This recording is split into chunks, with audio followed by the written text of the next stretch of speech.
These are the headlines we're following at this hour.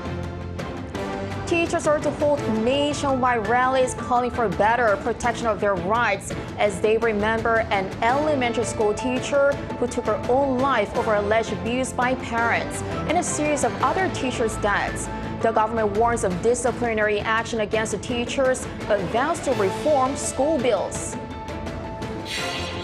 The South Korean government will inject $140 billion of export funds to facilitate companies' facility investments and R&D. It will also ease regulations to speed up its plan to build the world's largest semiconductor cluster. BLACKPINK nominated for 6 categories at the upcoming MTV Video Music Awards, with more acts like Tomorrow by Together, New Jeans, and Stray Kids also receiving nominations. Good afternoon. Teachers across the country have declared a day of protest.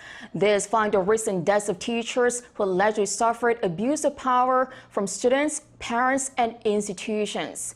On the eve of the nationwide protest, the government ruling party vowed to push for bills enhancing teachers' rights, but warned of strict measures against the collective action. Our political correspondent Lee Si-hoo reports. Monday marks the 49th day since the death of a young school teacher who committed suicide at the school where she taught in Seoul's Seotogu district. At the end of the period of mourning lasting 7 weeks in the Buddhist tradition, teachers across the country are gathering to remember her death and remember other teachers who also recently took their own lives. Many of the mourners believe that an overall fall of teachers' rights has led to the deaths. They are taking leave from their schools to take part in rallies across the country, calling for better protection of teachers' rights. There are rallies scheduled in front of the National Assembly as well as in front of regional offices of education across the country. A morning ceremony hosted by the Seoul Metropolitan Office of Education is also planned for the afternoon. The Ministry of Education has said that while it sympathizes with the teachers' wishes to mourn the deaths of their colleagues, it will also take strict measures against the teachers' decision to take leave from school to take part in collective action.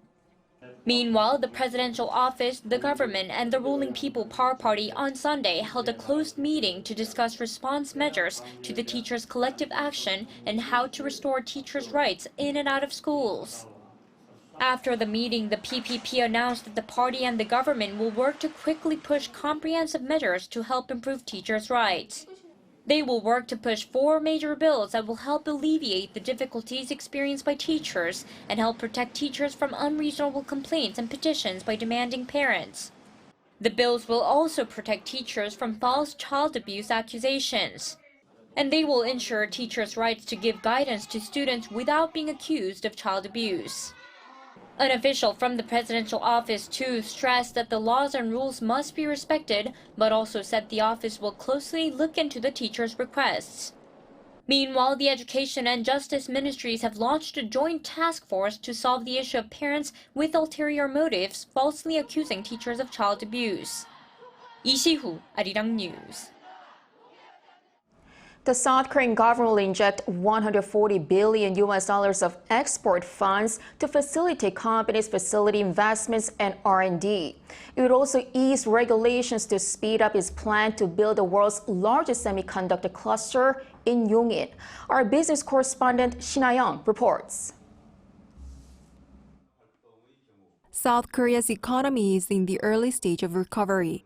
This is how Seoul's Finance Minister Chuseok on Monday assessed the country's current economic status during an emergency ministerial meeting. Recently, our economy has seen monthly fluctuations, but it appears to be in the early stages of recovery. However, uncertainties in external conditions such as China's economic situation remain.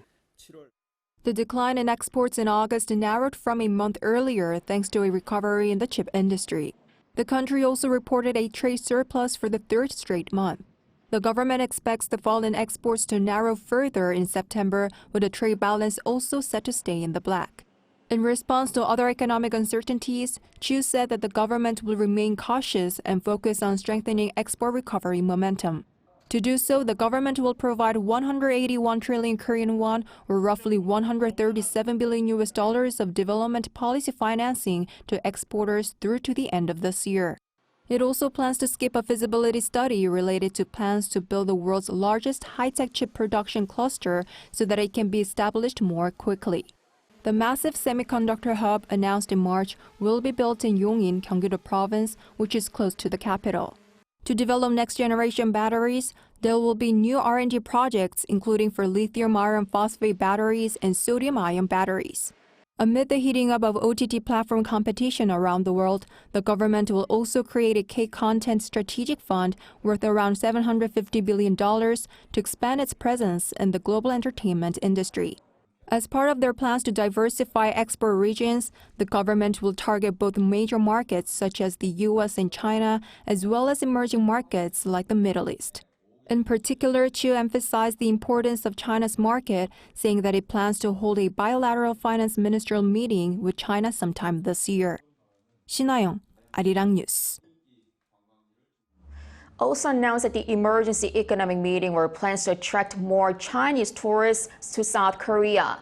Key measures include exempting Chinese nationals traveling in groups from paying electronic visa application fees until the end of this year, which costs 18,000 Korean won, around $13 60 cents per person.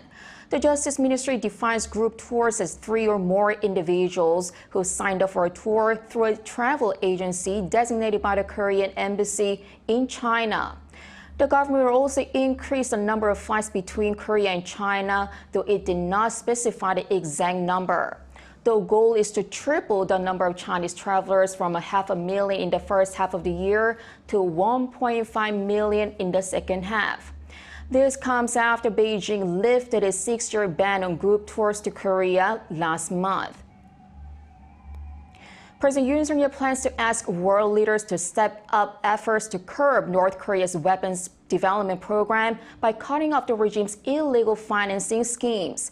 In a written interview with the Associated Press ahead of the ASEAN summit in Jakarta and the G20 summit in New Delhi this week, Yoon expressed concern over North Korea's record number of missile tests since last year and its ongoing development of nuclear weapons. Listing Pyongyang's illegal funding activities such as stealing cryptocurrency and sending workers overseas, Yoon said he will request a strong response from leaders at the summits. In particular, Yoon said China has considerable leverage over North Korea and should exercise constructive efforts to denuclearize North Korea. In the meantime, President Yoon Suk-yeol has invited ethnic Korean survivors of the Hiroshima atomic bomb to visit South Korea during the upcoming Chuseok holiday.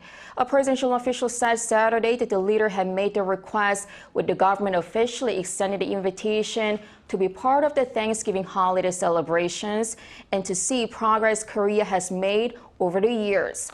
This comes after Yoon met with the victims in May during the G7 summit in Hiroshima, where he first expressed his hope that they will visit their homeland.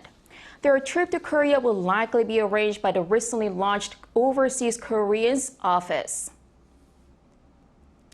Following her recent trip to China, U.S. Commerce Secretary Gina Raimondo says her country has sticks to wield if Beijing triggers conflict. This comes as Washington also seeks to alleviate diplomatic ties with Vietnam, a move widely seen as countering China's influence in the Indo-Pacific region. Shin Se-byuk reports. U.S. Commerce Secretary Gina Raimondo said the U.S. has sticks that it can use to counter China if Beijing triggers conflict. In an interview with CNN on Sunday, Raimondo said there are plenty of tools, including export controls and tariffs, to use against China that Washington is ready and willing to use if necessary. The remarks followed Raimondo's visit to China last week to discuss U.S.-China commercial ties.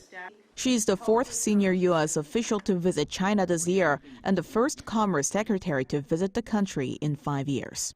In another interview with NBC on the same day, she said Washington's export controls in China are about national security, not about gaining an economic advantage. Last year, the Biden administration announced export controls, banning Chinese companies from buying advanced semiconductors and chip-making equipment without a license. Raimondo, despite strained relations between the two sides, reiterated the importance of cultivating the $700 billion bilateral relationship and said Washington will continue to sell chips to Beijing, but not the most sophisticated ones that China wants for military purposes. Meanwhile, the U.S. is expected to elevate its diplomatic relations with Vietnam as President Joe Biden is set to travel to Hanoi on September 10th following the G20 summit in India. The visit comes as the Biden administration seeks to strengthen ties with Indo-Pacific countries. As the United States looks to deepen our ties with the region, Vietnam is going to be a key partner. And so the deliverables that will be announced as part of this visit will reflect both the breadth and also the depth of that relationship. And according to the Washington Post, Biden could sign a comprehensive strategic partnership with Vietnam. The CSP is Vietnam's highest diplomatic partnership and is 2 notches above the two countries' current comprehensive partnership. So far, Vietnam has only formed the CSPs with 4 countries: South Korea, China, India, and Russia. The motivation for such a diplomatic move can be seen as part of Washington's move to bolster economic and security ties with the Indo-Pacific countries while countering China. 신세벽, Arirang News.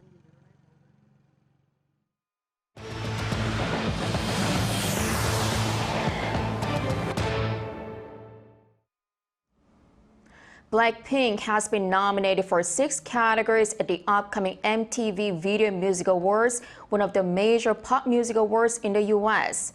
The K-pop girl group has been nominated for Best Editing, Best Art Direction, Best Choreography, Best K-pop, Group of the Year, and Show of the Summer.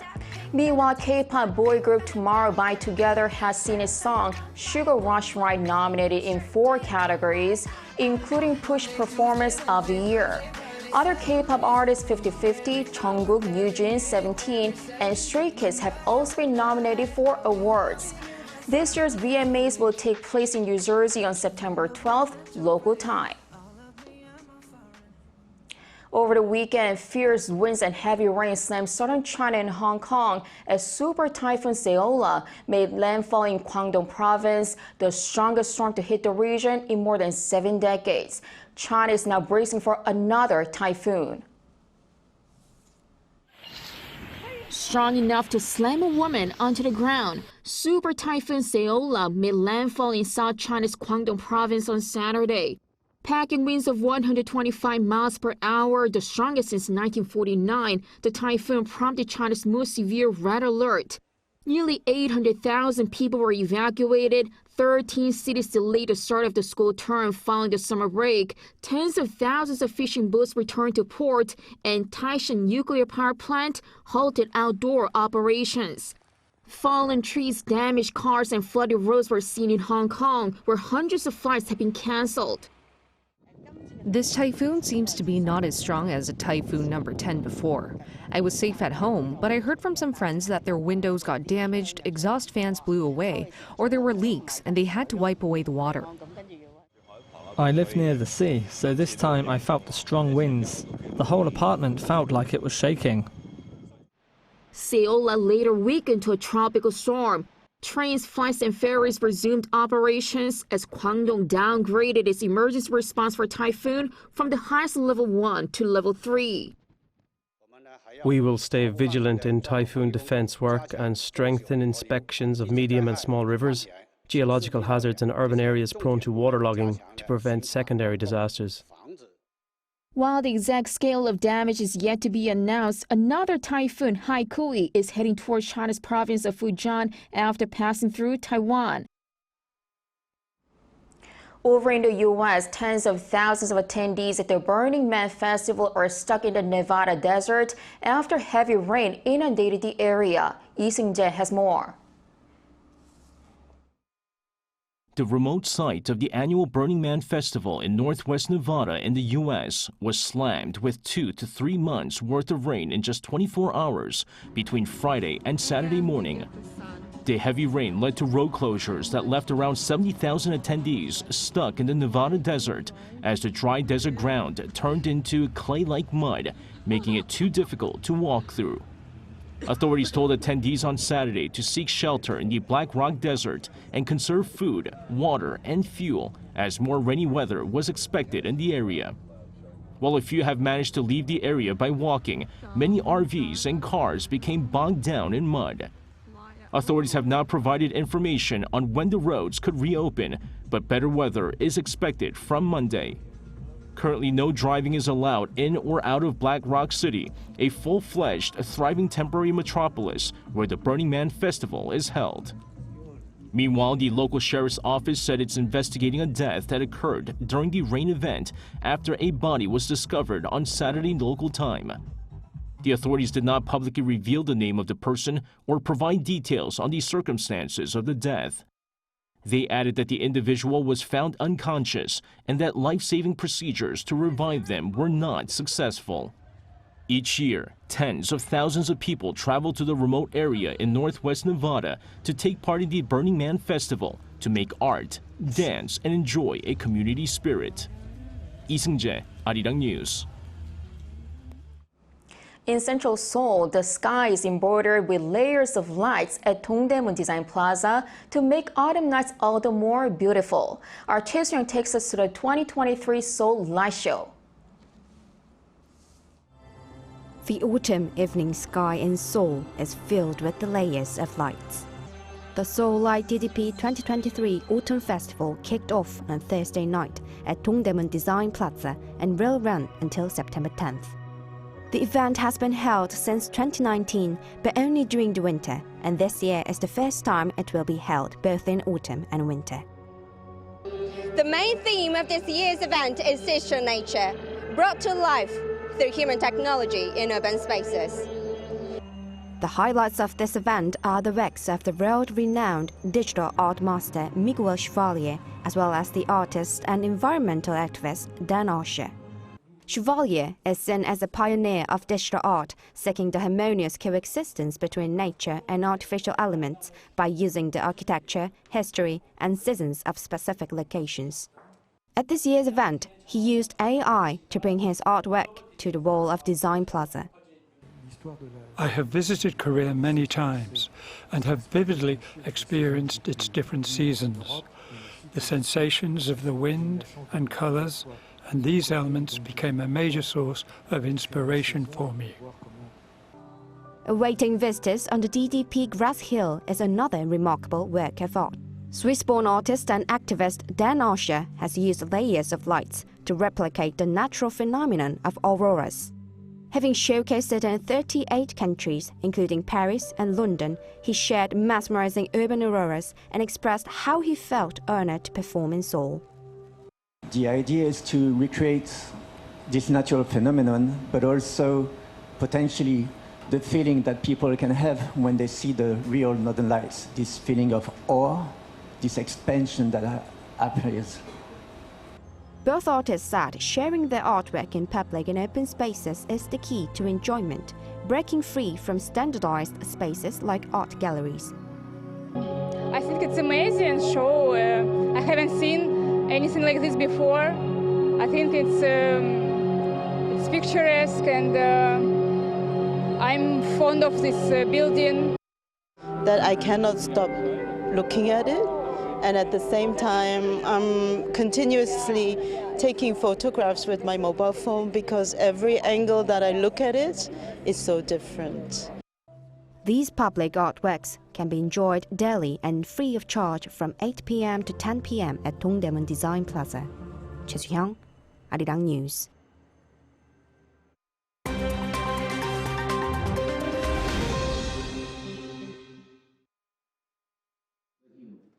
Let's take a look at what's going on in the world now. In Ukraine, President Volodymyr Zelensky has said he plans to replace Defense Minister Oleksiy Reznikov. The announcement came on Sunday during Zelensky's nightly video address to the country. The Ukrainian leader noted that Reznikov has been through 550 days of war since Russia invaded, and that now is the time for new approaches. Reznikov was appointed defense minister in November 2021 and has helped secure billions of dollars of Western military aid.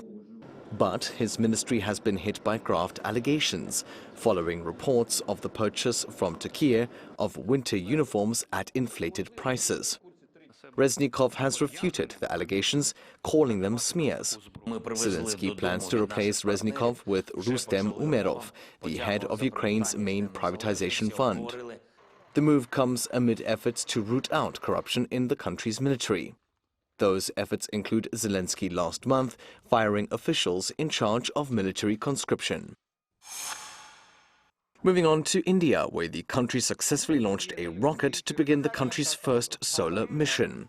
Blasting off from the Satish Dhawan Space Center on Saturday, a satellite called Aditya L1 was successfully put into orbit.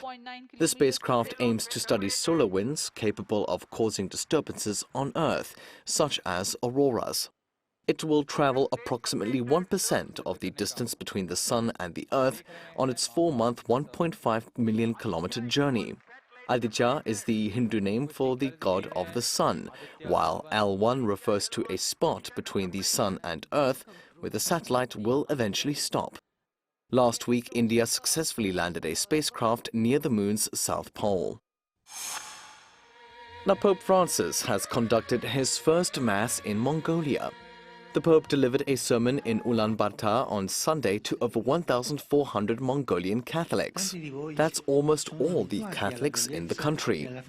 Mongolia has one of the newest Catholic communities, according to the Vatican.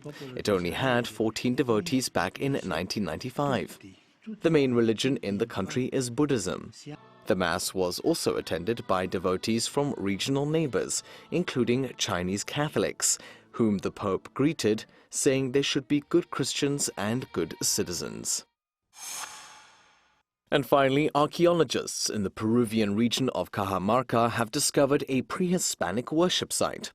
According to local and Japanese researchers on Saturday, they discovered 2 burial chambers, human remains and ceramic offerings that date back some 800 to 1,000 years. They also found 2 musical ceramic wind instruments and mollusk shells. The archaeologists said the remains come from the Wari culture before they were conquered by the Inca Empire. Matthew Ashley, Arirang News.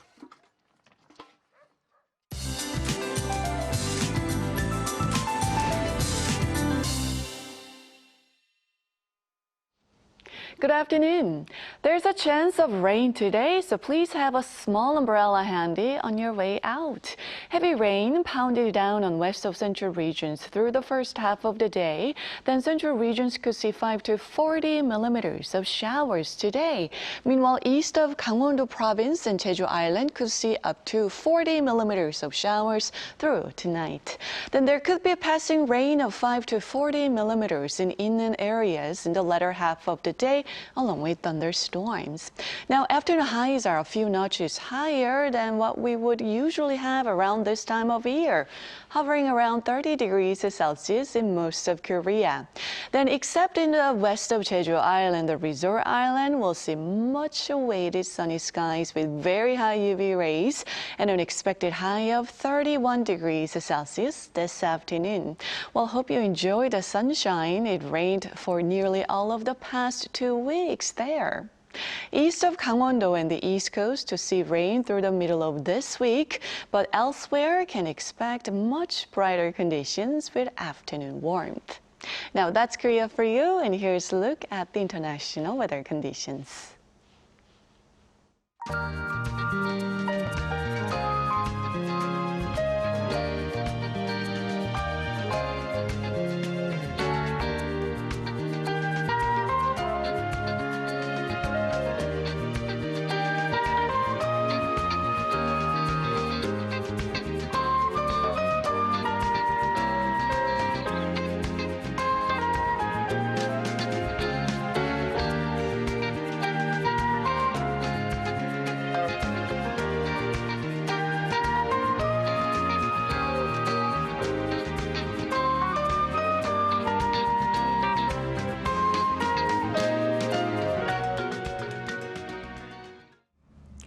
As teachers in the country continue with their calls for better protection of their rights, starting this month, the country is banning the use of cell phones in classes, except for in emergencies.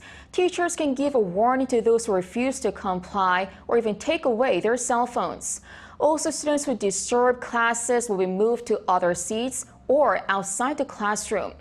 And teachers will be able to look into students' belongings when thought to include things that can potentially harm the teacher or classmates. All this following a series of alleged assaults on teachers by students and pushy parents, leading to 4 deaths since July as the country seeks to protect teachers' authority and students' rights at the same time. That is all for today. Thanks for watching.